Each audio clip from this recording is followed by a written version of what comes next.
ish. Baby. Joffrey. Eh? Now wait. Ay.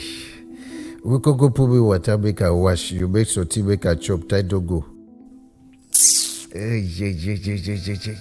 Chai. Eat, sleep, don't take mango. I need to hear my skin the morning time. The belly the one worry Bele me. don't do it. Eh? Go do you a talk.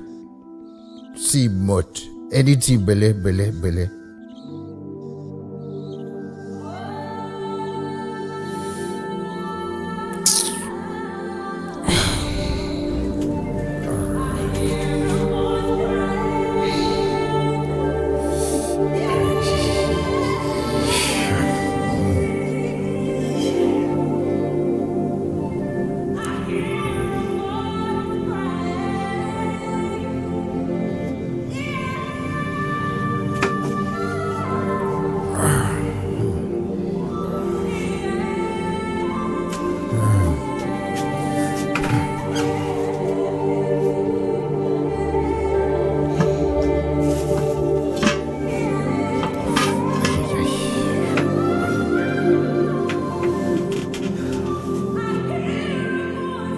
J'espère que vous avez aimé et que vous avez pris des notes parce que c'est vous qui faites le débat.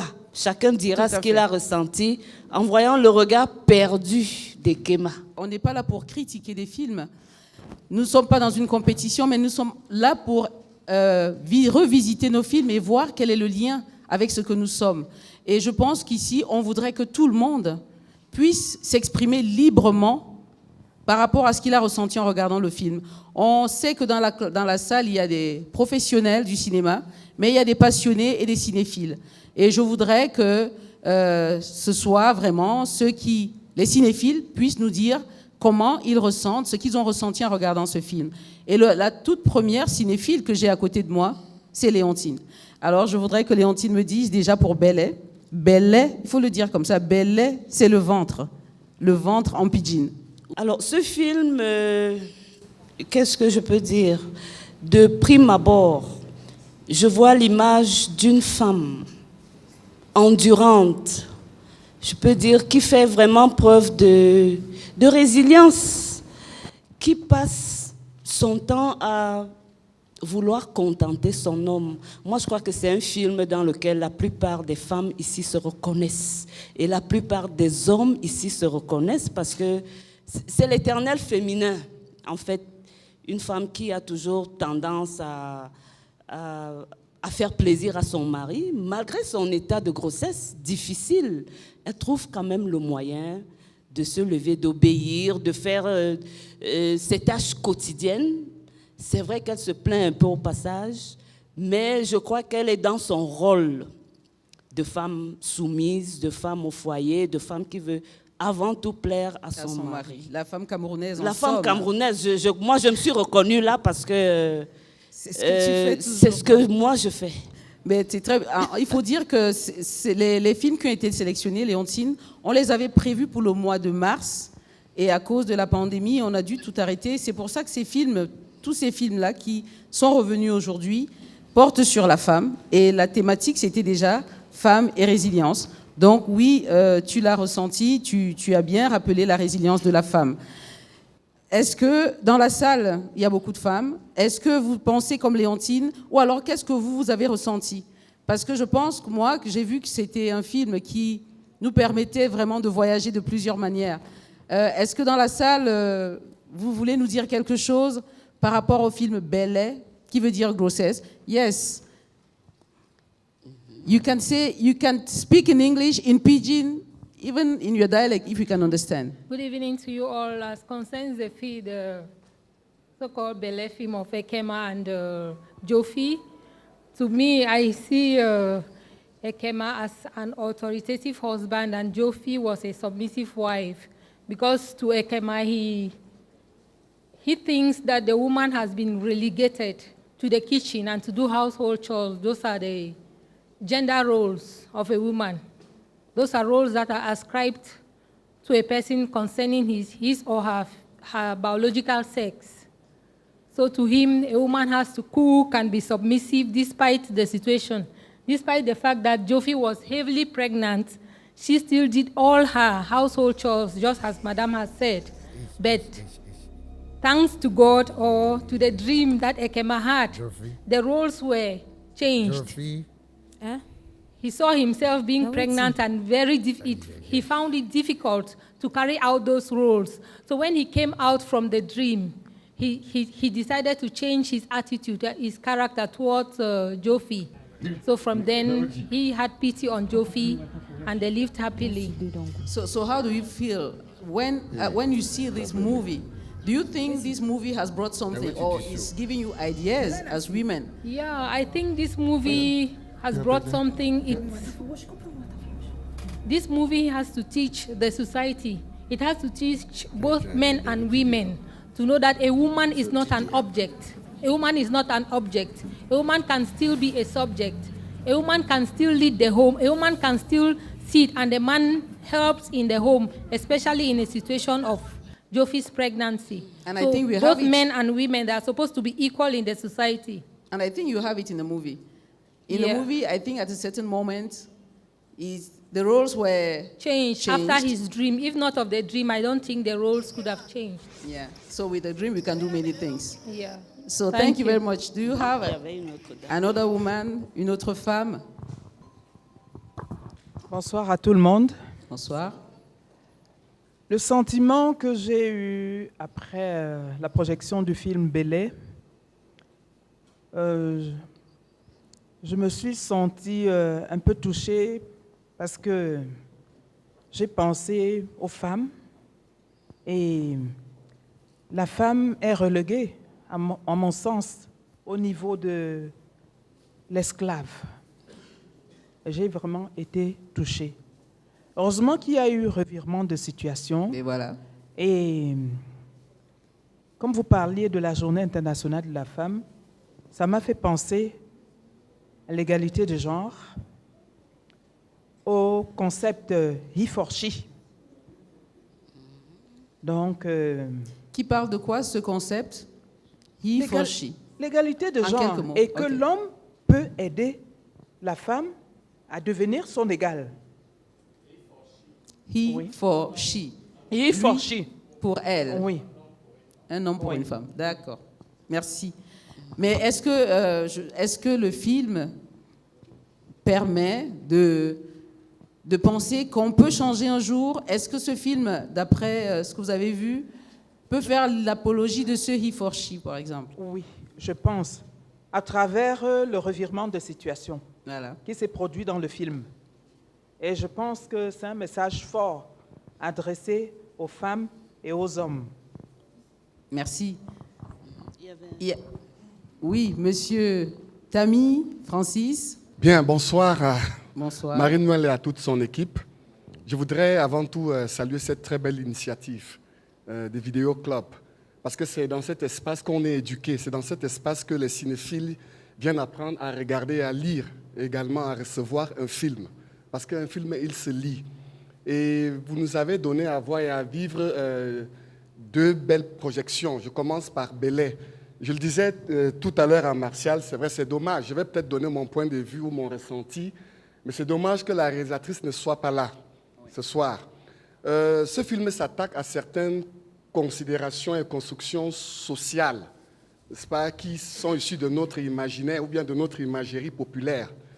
Et moi, ce qui m'a marqué, c'est que la réalisatrice va utiliser ce qu'on appelle le jeu de rôle des mondes inversés. C'est-à-dire qu'il va amener l'acteur principal à vivre. Et parce qu'à la fin, le gars se rend compte qu'il l'a vécu, ce n'est pas seulement le rêve. Exact. Il l'a vécu. Et le jeu du rôle de monde inversé, pour moi, je ne voudrais peut-être pas le dire ici, parfois c'est un peu comme une petite figure exotérique. Voilà pourquoi j'aurais aimé que la réalisatrice vienne. Parce que tout de suite, ça m'a rappelé le film Matrix, où Léo va vraiment voyager, ou encore le dessin animé que nous regardions souvent à la télé, Alice au pays des merveilles. Parce qu'Alice, elle voyage. Elle vit réellement ce qui se passe dans cet univers. Tout à fait. Et là, on est parfois dans ce qu'on va appeler de la soit projection astrale. J'aurais bien aimé que la réalisatrice soit là. Mais pour moi, c'est bien parce que ça peut faire bouger les lignes. Tout à fait. Ça, c'est important. Nous sommes dans ce que je vais appeler la culture collective. Vous savez, la culture collective bouge tout doucement. Ce n'est pas comme la culture individuelle. Nous sommes ici ce soir pour notre culture individuelle.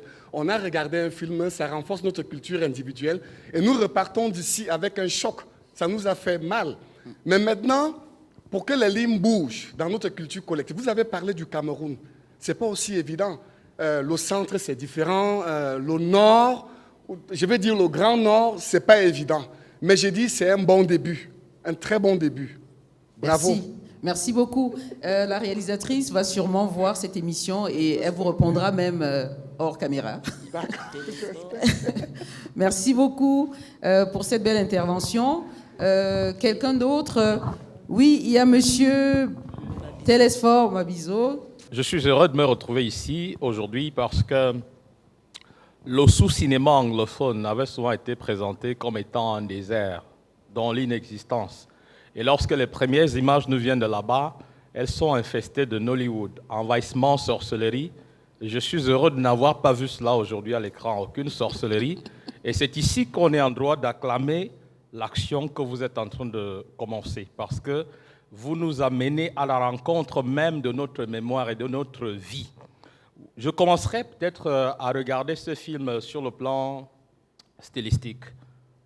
Il est dit en pidgin. Et l'acteur principal parle, j'allais dire, le gramma du pidgin. Et ça, pour la fonction auditive, c'était absolument excellent. La femme, elle aussi. Alors, s'il faut projeter le Cameroun quelque part, et on se pose la question, qu'est-ce qu'il y a comme camerounité dans ce film? Eh bien, le pidgin qui est parlé là, dans ce film, on ne l'a pas au Ghana, on ne l'a pas au Nigeria. Et ça, c'est un morceau de nous. Et voilà, dans le patriotisme, c'est aussi cela, à peu près, la fonction des film clubs. Et on se pose donc la question, pourquoi est-ce qu'on va parler de Nollywood et peut-être d'un cinéma anglophone? La question de savoir, est-ce que dans Belay, il y a du cinéma? Mais bon Dieu, ce n'est que du cinéma. Le scénario, il est à découvrir. Et vous voyez aussi dans la fonction mémoire, on redécouvre la ville de Buea, le marché de Buea Town, avant l'épopée guerrière actuelle. La reconstruction doit donc s'inspirer de ce type de situation et dire, dans notre remake, voilà donc le Buea de paix que nous souhaitons avoir. Évidemment, les femmes n'ont vu que le bel air, la grossesse et autres, mais je me suis davantage, et peut-être que je vais m'arrêter là, ce qui m'a le plus intéressé aussi, c'est la brutalité de la vie d'un homme. Ce monsieur, il est brutalisé à l'atelier, il est brutalisé à la maison. Et à la fin, vous n'avez pas vu la chute du film. C'est qu'on vient encore lui réclamer la chaise qu'il n'a pas pu dépanner. Ce n'est pas lui qui l'a réparé. Du début à la fin, l'homme est brutalisé. Est-ce que finalement, la vie n'est pas une grossesse que l'homme n'arrive pas à porter en général? Pour terminer avec la métaphore. Merci. Merci beaucoup. Non, mais je suis d'accord qu'on peut voir ça de plusieurs manières et je crois que le cinéma, c'est son rôle aussi. Parce que c'est une fiction, on peut s'amuser à présenter ce qu'on a envie de présenter à tout le monde. Et je remercie Telesphore de nous avoir donné son point de vue d'homme, parce qu'à un moment, on pouvait penser que ce film était un film complètement féministe. Mais la manière de voir nous montre qu'on peut renverser ce film et le voir plutôt d'un point de vue. Quand c'est pas féministe, c'est quoi? Il n'y a pas encore. Okay. Bon, tant mieux, merci beaucoup. Peut-être, Léontine, tu voulais dire quelque chose? Je voulais relever un trait. Bon, excusez-moi d'être un peu trivial. Moi, je veux poser une question. Est-ce que le sexe faible, dit faible, n'est finalement pas le sexe fort? Pourquoi je pose cette question? Simplement parce que regardez la charge des charges. C'est-à-dire ce que la dame doit endurer au quotidien. Elle le fait malgré son état de grossesse avancé. Le mari lorsque c'est lui qui est dans ce rôle, est épuisé dès le matin. Et puis la générosité. Le mari lui a donné 1000 francs pour le marché. La femme, lorsqu'elle devient homme, double cette somme et donne 2000. Les femmes applaudissaient. 2000. Moi, je crois que ça montre que le sexe dit faible. En fait, c'est lui le sexe fort. Mais voilà. Bon, évidemment, Dieu, dans sa grande magnanimité, ne voudra pas que l'homme devienne la femme et que la femme devienne l'homme. Je crois que c'est bon que chacun garde son rôle. Place. Merci. Merci beaucoup. Ces deux femmes qui présentent, dont ne voyez pas, c'est pas orienté, mais c'est un point de vue, voilà, qui n'a rien à voir avec ce que nous sommes. Mais c'est bien que chacun de ce qu'il est dise ce qu'il a ressenti. Et tout à l'heure, il y a Martial qui voulait... Avant que je te passe la parole, Martial, quand il parlait de violence, moi j'avais l'impression, même le film, même parce que c'est une fiction, je crois que ce film, comme moi je l'ai ressenti, si je peux me permettre, c'est un film agressif de bout en bout. C'est-à-dire qu'on passe, et je ne sais pas si c'est notre société qui est comme ça, parce qu'à un moment, il faut qu'on se regarde un peu comme dans un miroir. C'est une représentation de notre société. Est-ce que vous, peut-être, vous n'avez pas ressenti qu'il y avait beaucoup d'agressivité? C'est-à-dire qu'on se parle toujours en se disant de mots méchants. Ta grosse bouche, vois ta tête, pourquoi tu es comme ça? Et dans ce film, je ne sais pas si ça devait être volontaire, peut-être parce que le réalisateur fait ce qu'il veut. Elle a voulu faire que ce soit un film agressif de bout en bout. Mais est-ce que c'est comme ça que nous sommes? Je ne sais pas. À toi, Martial. Bonsoir à vous et félicitations. Non, est-ce que c'est comme ça que nous sommes? C'est aussi le paradoxe de notre société. C'est-à-dire qu'on est dans un environnement où on n'est pas toujours conscient de ce que l'autre vit. Et Krista Ika, c'est une jeune réalisatrice que je connais bien, qui est extrêmement introvertie. Elle ne parle pas beaucoup, mais elle a le regard perçant. Et ce regard perçant fait que, entre sa nature, tendance féministe, et son regard froid de réalisatrice, elle réussit à nous montrer que, en réalité, que ce soit les hommes ou les femmes, il y a des penchants. Je vais prendre un exemple assez simple. Quand les femmes deviennent hommes, on voit un espace qui est assez paradoxal. Elles sont dans les bars, elles parlent très peu de leur rapport aux hommes. Elles parlent d'elles-mêmes et du degré d'autonomie qu'elles peuvent développer et en même temps de leur quotidien. Paradoxalement, on montre des hommes qui, en dehors des Kéma, qui est paresseux, on voit des hommes qui, ça donne tout de même assez de travaux, mais quelque part trahissent l'envie de ne pas accepter cette condition. En réalité, on est dans une société où les hommes et les femmes ont construit des cercles fermés où ils ne se parlent pas, il n'y a pas véritablement de dialogue. Et vous voyez qu'elle a construit en 4 temps. Avant, l'homme et la femme dans un lit, on est tout le temps dans le petit coin adversité. Et puis, l'aspect fantastique qui fait le changement de rôle, mais qui en subit davantage, pendant que les autres hommes ont le sentiment de mieux s'entendre, s'en sortir dans leur rôle. Et pour finir, il y a une révulsion des Kéma qui est comme une espèce de, le docteur Etami disait tout à l'heure, de rêve-réalité qui dit, d'interpellation divine, qui dit, attention, ton rôle d'homme, tu n'es pas un homme laborieux, même en tant qu'homme laborieux, tu as été pire qu'en tant qu'homme enceinte. Et finalement, qui es-tu?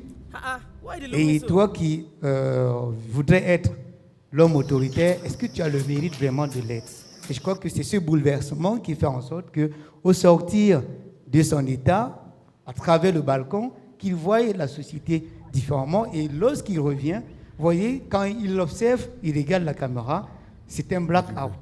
En réalité, où est-il? Et les deux questions sont fondamentales. Qu'est-ce qui se passe ici et qu'est-ce qui s'est passé? Et à partir de là, on comprend très bien que le sentiment de la réalisatrice et celui que je partage est de se dire, un couple, ça se construit pas sur des paradoxes, mais sur un projet commun avec une envie permanente d'avoir la paix pour mieux se projeter. Merci. Merci beaucoup. Merci. Je voulais aussi dire qu'elle nous a présenté tellement de cas de figure dans ce court-métrage. Et ça montre aussi qu'un court-métrage, c'est pas parce qu'on dit qu'il est court qu'il n'est pas complet et qu'il n'est pas profond. Ça, c'est un court-métrage qui nous raconte tellement de situations en peu de temps. Et c'est un exercice, je pense, très compliqué pour ceux qui sont dans le cinéma. C'est très compliqué de faire un court-métrage qui nous raconte une histoire complète. Il y a une autre question, il y a une autre réaction. Oui, Monsieur Pita Choufrou, que je reconnais, oui. I should appreciate the two of you for the work you are doing there. But there's a problem I tried to see in this film. We are presenting a film which talks about the Cameroon culture. But you will see that a man in the northern part of Cameroon will not take the same way or the same level of things taken down south here. That film is produced in southwest, and it's a typical Anglophone culture, and mostly those of us south. But if you go to the northern part of Cameroon, I don't see that northerner who will tolerate a woman giving him orders. So that's the remark I've made here. We are talking of Cameroon, and Cameroon should be a unified type of vision. That's all I had to say. Thank you very much. Right, we see Cameroon is a rich country. We have a very rich culture, and as you said, we usually say Cameroon is Africa in miniature. So I think in Cameroon you can find everything, and I think we should be proud of having such a very diversified culture. Thank you for your reaction. There is someone again? Quelqu'un? Oui, le monsieur. Mais les femmes ne parlent pas beaucoup, pourtant c'est de nous dont il s'agit aussi. Bonsoir à tous. N'hésitez pas. Hein. Oui, moi, c'est Emmanuel Anou. Et Chantez. bon, je ne suis pas très cinéphile. C'est par invitation que je me trouve ici. Bon, vous l'êtes à partir d'aujourd'hui? Oui, à partir d'aujourd'hui. Peut-être que mon regard ne sera pas perçant comme pour les experts qui sont là. Vous êtes là pour échanger avec eux aussi et vous allez prendre l'habitude et demain vous serez aussi perçant. Merci. Bon, par rapport au film Belay, je dirais qu'en tant que jeune homme, j'ai vraiment été touché. Je peux dire que la sensibilisation est passée. Parce qu'à travers le film Belay, j'ai un peu vu l'éducation que nous, les hommes, recevons depuis le bas âge. L'homme et la femme. Quand, bon, avec Emma, on nous a dit un homme, un vrai n'entre pas la cuisine. Il ne touche pas la marmite. Ça, c'est pour la femme. Mais quand je vois Ekema coucher avec sa femme, fatiguée, enceinte, et il pousse encore sa femme, moi, ça m'a fait mal. Je me suis posé les questions à moi-même. C'est vrai que, bon, j'ai été élevé dans un système où on dit la femme a son rôle, l'homme a son rôle, mais je pense que nous, bon, peut-être, nous les jeunes, bien que j'aime pas trop les féministes, mais les revendications sont légitimes. Peut-être la manière dont elles procèdent souvent, les moyens qu'ils utilisent pour leur combat, nous les hommes n'acceptent pas souvent trop, mais nous devons trouver un consensus. Bon, à travers des films Ekema, il n'y a pas seulement le personnage Ekema, je crois qu'il y avait aussi Elevi, bon, oui. Olivier, le menuisier. Bon, à travers, on voit aussi que tous les hommes ne sont pas foncièrement mauvais ou méchants. Voilà, tout à fait. Lui, il est en tant qu'homme qui se bat dans la vie, il essaye de se battre pour satisfaire sa femme. Il donne l'argent à la femme de la pension. Les manières de femme, elle va acheter la tenue de la réunion et abandonne la scolarité et vient agresser son homme à son lieu de travail. Bon, pendant le rêve d'Ekema, la projection, au début ça m'a fait rire, mais après ça m'a pu faire rire. Parce que j'ai dit non, ça c'est pas la vie. Non, c'est pas normal. L'homme ne peut pas être couché comme ça. En fait, j'ai été, on peut dire, poussé à mon aigre. L'acteur, oui, il est fantastique dans ce film. Quand vous le regardez, il n'a même pas besoin de parler. Vous avez l'impression que vous vivez le film avec lui. Et puis, la réalisatrice qui est également l'actrice, Christa Eka, c'est elle la réalisatrice du film qui est excellente.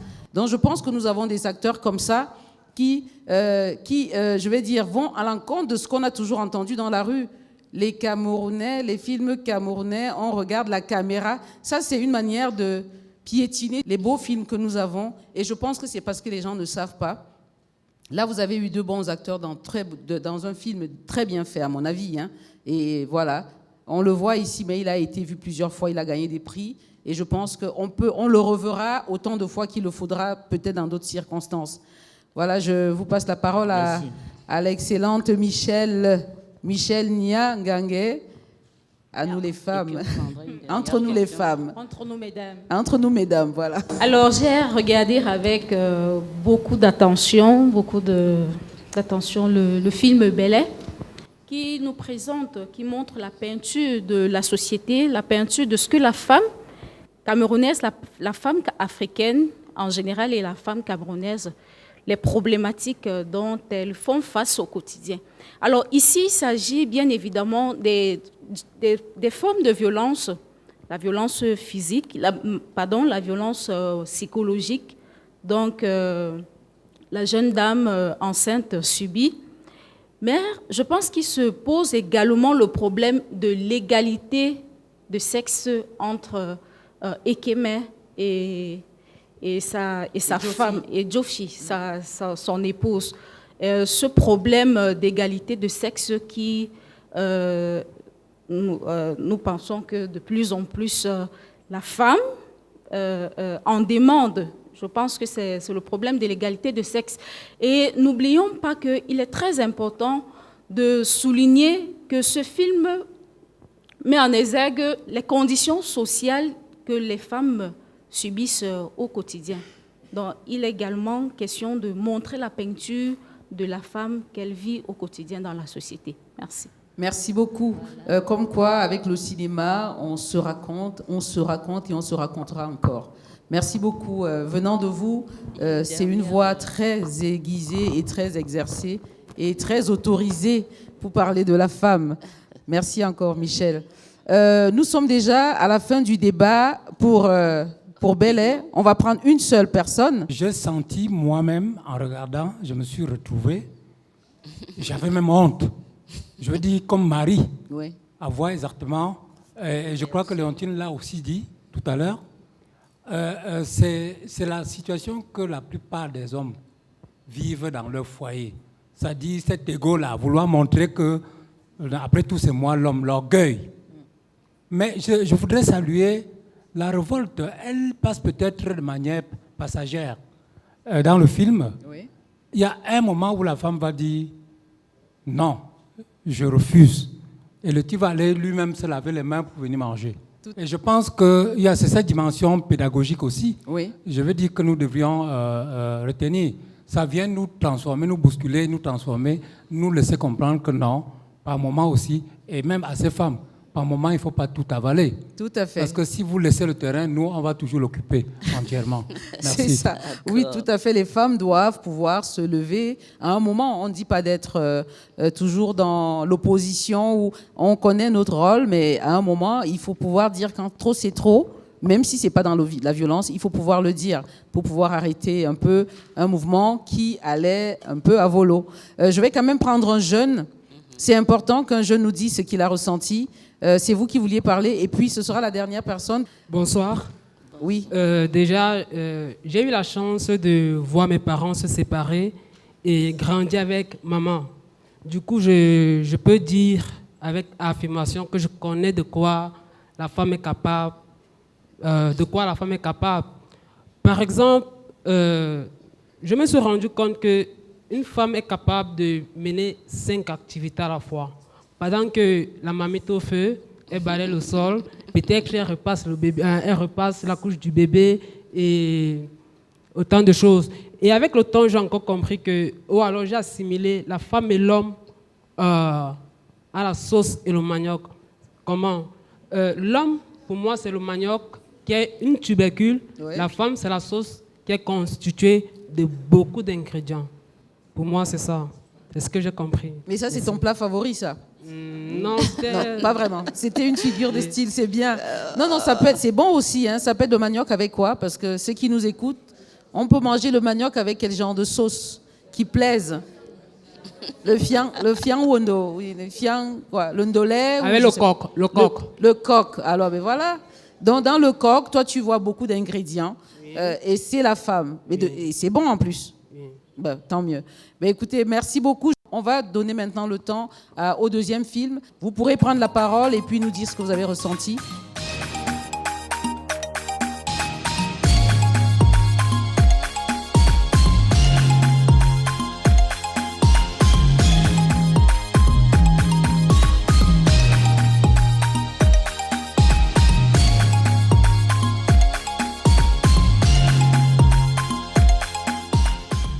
Il y a beaucoup de travail pour toi.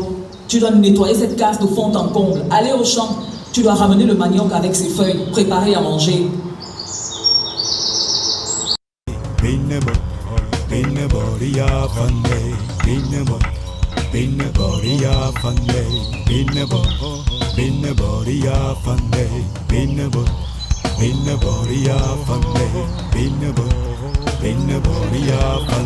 Ne touchez pas à notre terre, ne touchez pas à nos coutumes.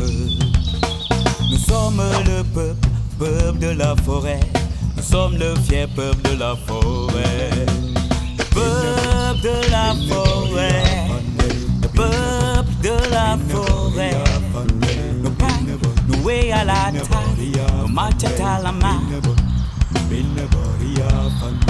peuple de la forêt, le peuple de la forêt, nos pas noués à la taille, nos machettes à la main.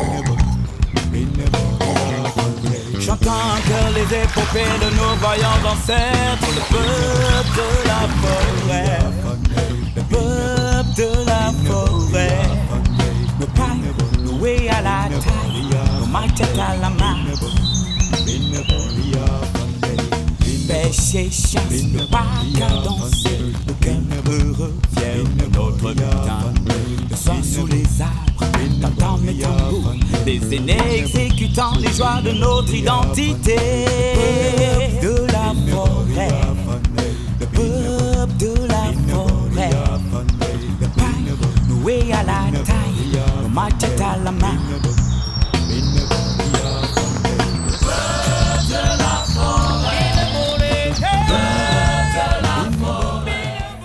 Je voulais féliciter ce travail. C'est la 3e fois que je vois ce film en salle. Et pour moi, je suis plus qu'un enfant. J'ai grandi là-dedans. Je crois que Léontine aussi. On a écouté ses contes, mais c'est la première fois que je le vois à l'écran et c'est tellement bien fait. Et je voulais te féliciter pour ça et te dire que c'est bien de nous garder dans notre enfance. Chaque fois que je vois ton film, ça me rappelle mes soirées dans la cour, à raconter avec les enfants du quartier les contes. Et je crois que tu es en train de ressusciter quelque chose qui devrait rester complètement, c'est-à-dire raconter nos contes et nous retrouver dans ces histoires de la forêt. Je crois que nous tous, nous sommes réconciliés avec notre culture, avec ce que nous n'avons jamais cessé d'être et que nous n'aurions jamais cessé d'être. Ici, je n'ai pas vu... Alors, vous avez la nostalgie de Sangoku? Pas encore? Satan Petit Cœur, Tortue, Génial et autres? Vous avez un manga à la camerounaise. Moi, ce qui m'a beaucoup plu, c'est que tout y était. Je n'ai vu que le Camer, le 237. Des 3 calebasses vert, rouge, jaune, les noms des personnages, tout est Camer. Applaudissez pour le Cameroun. J'espère que vous avez reconnu les fameuses chutes de la Lobé. Les plus grands, bon peut-être les plus petits ne pouvaient pas les reconnaître, mais les adultes, les chutes de la Lobé. Donc vraiment bravo à Clé Edou qui nous a replongé vraiment au cœur de la nature, au cœur du Cameroun. Là moi j'ai retrouvé les grandes aires géographiques, le peuple et Kambeti avec les noms et puis le Grand Ouest, les peuples de la côte. Chapeau.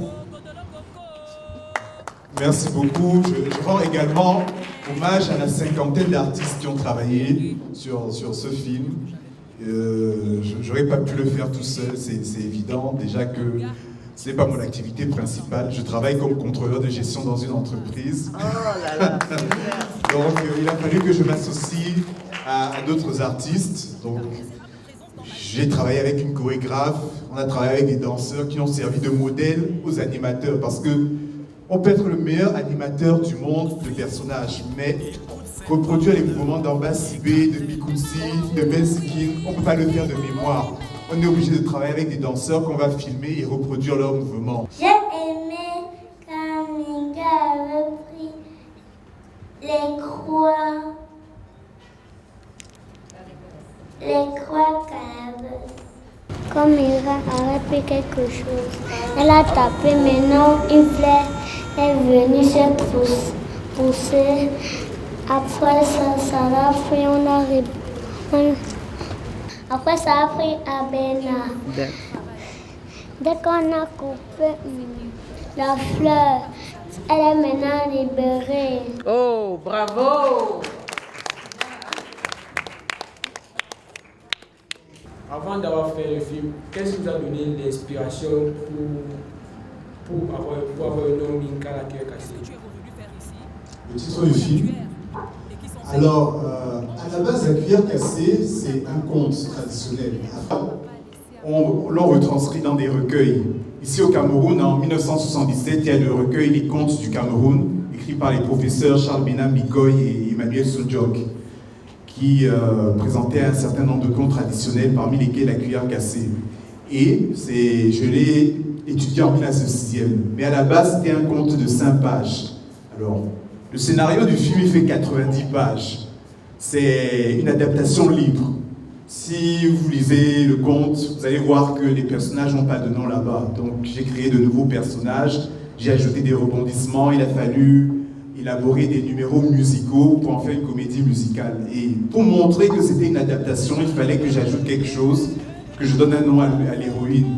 Alors je voulais un nom qui sonne local et qui ait une certaine signification. Donc j'ai opté pour le nom Minga, qui en langue béti signifie la femme. Merci, ce film est vraiment génial. On a vu qu'il y avait des personnages, on a vu aussi la persévérance du roi Lobert, on a vu la détermination de Minka à être gentil. Et j'ai une question pour vous. Étant dans notre milieu camerounais qui avance, c'est vrai, mais qui a souvent des freins, parce que quand tu veux commencer un projet, on te met souvent de la pression, on te dit souvent que ça ne va pas marcher, qu'on sort. Et quelle a été votre réelle motivation? Parce que pour 3 ans de tournage, de réalisation, de production, ça n'a pas dû être facile. Donc, quelle a vraiment été votre motivation? Et en quoi est-ce que vous nous poussez à réellement, pour que nous, les Camerounais de demain, les Camerounais d'aujourd'hui, nous puissions continuer à suivre vos traces, monsieur? S'il vous plaît. Si on reçoit des dons, si on reçoit un talent, ou si on vit des expériences, c'est pour qu'elles servent à quelque chose. Moi, personnellement, depuis l'enfance, j'ai toujours aimé le dessin et la musique. J'étais un enfant qui dessinait tout le temps et qui chantait tout le temps. Donc, en grandissant, j'ai découvert les films d'animation et comme je l'ai expliqué plus tôt, je me suis dit, ok, pourquoi un pays aussi riche culturellement que le Cameroun n'a pas dans son répertoire, dans son patrimoine, un long métrage d'animation qui pourrait permettre de transmettre la culture. Bon, j'avais pas tous les talents qu'il fallait pour pouvoir réaliser cela, mais je me suis dit, ok, je vais faire le premier pas, parce que au fond de moi, je me disais que toutes les expériences par lesquelles je suis passé devraient me servir à quelque chose. Et quand je me lançais, je me souviens, je peux me donner la date exacte, c'était le 1er juillet 2014. Je décide de prendre le taxi et d'aller au Pouto, parce que le recueil Les Contes du Cameroun était introuvable en librairie. Je suis allé au Pouto, j'ai acheté le recueil, je me suis dit, je vais me replonger là-dedans et essayer de construire quelque chose. Et au fur et à mesure des rencontres, j'ai pu associer d'autres personnes au projet. Et il s'est mis à grandir, à grandir. Il y a eu beaucoup d'obstacles. Et quand je commençais, je ne savais même pas d'où allaient me venir les financements. Parce que faire un long métrage d'animation, c'est très cher. Ça coûte plus cher que de faire un film en prise de vue réelle. Beaucoup de gens l'ignorent. Je ne savais pas d'où allaient me venir les financements. Je ne savais même pas qui allait animer mes personnages. Mais j'ai avancé, j'ai avancé. J'ai parlé de ce projet aux personnes en qui j'avais confiance. Et lorsqu'on sème ce genre de graines-là, on reçoit toujours quelque chose en retour. Il faut toujours persévérer. J'encourage chacun dans son domaine de faire le premier pas, de continuer à se former, parce qu'on ne sait pas toujours tout, mais on vit à une époque formidable où nous avons Internet, où les connaissances sont à un clic. Je n'avais jamais écrit de scénario avant. Au départ, je me disais, je vais engager un scénariste pour écrire. Puis je me suis renseigné combien coûte un scénariste pour un long métrage au Cameroun. On m'a donné l'intervalle de prix, j'ai dit ok, je vais aller apprendre. Bon, je vais parler du côté envie de s'asseoir pendant 1h20 et regarder le dessin. Alors je me suis assise, j'ai regardé, c'était vraiment bien. Je voulais la suite de l'histoire. Ça m'a vraiment pris en tant que technicien et j'aimerais encore apprendre plus, aller à l'avant. Peut-être un jour je pourrais vous rencontrer, causer avec vous et voir peut-être des techniciens avec qui vous avez travaillé. Ça m'aiderait vraiment. Et beaucoup de courage, c'est à féliciter, vraiment. Merci beaucoup. Tu vulgues personnellement 8 ans dans le Grand Nord. J'ai passé 4 ans à Gaoundéré. Donc ça se déroule dans le Grand Nord. Et c'est vraiment un hommage personnel à cette région que j'ai beaucoup apprécié. Elle a toujours écouté les conseils. Elle est allée jusqu'au bout de sa logique. Donc à tous les enfants qui sont là aujourd'hui, écoutez toujours les conseils des parents. Ne vous découragez pas. Et gardez toujours la positive attitude. Voilà. Soyez comme Minga. Vous avez compris les enfants? Ne vous découragez surtout pas. Soyez toujours attentifs. Soyez toujours, on va dire quoi, écoutez toujours les conseils des parents, les conseils des aînés. Vous avez vu Minga qui a écouté les conseils du grand-père. Minga, face à la méchanceté, elle n'a pas été méchante du tout. Elle a toujours été gentille. Est-ce que vous promettez que vous allez être toujours gentils les enfants? Est-ce que vous promettez que vous allez toujours être gentils, les enfants? Oui, papa. Voilà, merci. Est-ce que les enfants peuvent applaudir pour eux-mêmes? Applaudissez pour vous, les enfants. Moi, je juge que l'enfant est à l'image du parent. Parce que quand on regarde le personnage de Minga, Minga était à l'image de sa mère. Alors, je rappelle aussi ici, parce qu'on parle bien des enfants, mais tout commence par la racine. Il faudrait que les parents soient des exemples pour leurs enfants. Moi, par exemple, j'ai coutume de dire, l'enfant n'applique pas tes conseils, mais il applique ce qu'il te voit faire. Alors, essayons d'être des parents modèles et des modèles pour nos enfants, parce que nos enfants nous copient. Et je finirai par remercier M. Redou. J'ai vraiment apprécié le film. Bien sûr, vous avez beaucoup parlé des enfants, mais moi-même, je suis fan des dessins animés. Je n'ai pas grandi là-dessus.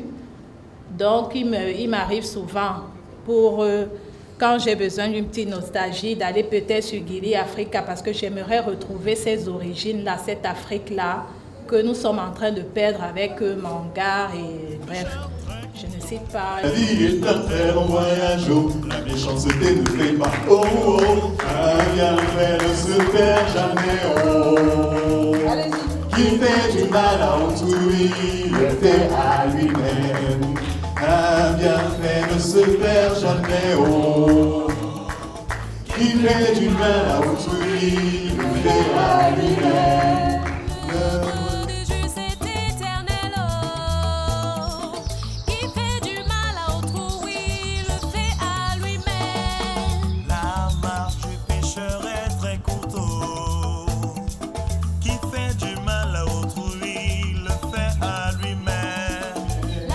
La vie est un très long voyage, oh, qui fait du mal à autrui, le fait à lui-même, le fait à lui-même, le fait à lui-même. Allez, applaudissez, vous voyez. Le fait à lui-même. Ah là là, beaucoup de choses à la fois. Allez, Léontine Natura. Voilà, moi, bien que ce soit un film, disons, pour les jeunes, pour enfants, moi, j'ai quand même retenu beaucoup de thèmes qui s'adressent à nous autres adultes, à nous autres parents. Je commencerai par un petit trait, parfois la punition ou alors les sanctions qu'on inflige à nos enfants qui sont parfois disproportionnées. C'est-à-dire, on veut regarder par exemple pour une cuillère cassée qu'on arrive à chasser un enfant de la maison. Je pense quand même qu'entre le fait d'avoir la cuillère cassée et celui de chasser l'enfant de la maison, vraiment, c'est disproportionné. Donc, nous, les parents, je me suis sentie un peu interpellée parce que parfois, nous pouvons infliger une punition qui est vraiment disproportionnée par rapport à l'action, à l'acte ou à la faute qui a été commise. Deuxième point que j'ai relevé, la dot. Alors là, vous avez vu une maman qui demande vraiment, pour la dot, qui demande des choses exorbitantes. C'est-à-dire que nous, autres parents, nous avons tendance à exagérer lorsque nous envoyons nos enfants, nos filles en mariage. La dot, c'est vrai, c'est une coutume, c'est une valeur culturelle qu'il faut préserver, mais il ne faudrait pas exagérer. C'est-à-dire que nous, autres parents, nous avons... C'est comme si on vendait nos enfants. Non, je crois que c'est quelque chose qui mérite que l'on s'y attarde et qu'on regarde quand même, toute proportion gardée, ce qu'il faut demander et ce qu'il ne faut pas demander. Et moi, je pense que ce n'est pas que les orphelins. Moi, je pense que dans ce film, tu as fait ce qu'on appelle plus qu'une éducation civique, plus qu'une éducation, tu as présenté à tout le monde, c'est pas qu'aux jeunes, hein. Moi, il y a les jeunes, mais moi aussi j'apprends beaucoup dans ce film, qu'il faut être simplement bon, en tant qu'enfant, en tant qu'adulte. N'est-ce pas? Tout à fait, tout à fait. Le sujet est bien cerné.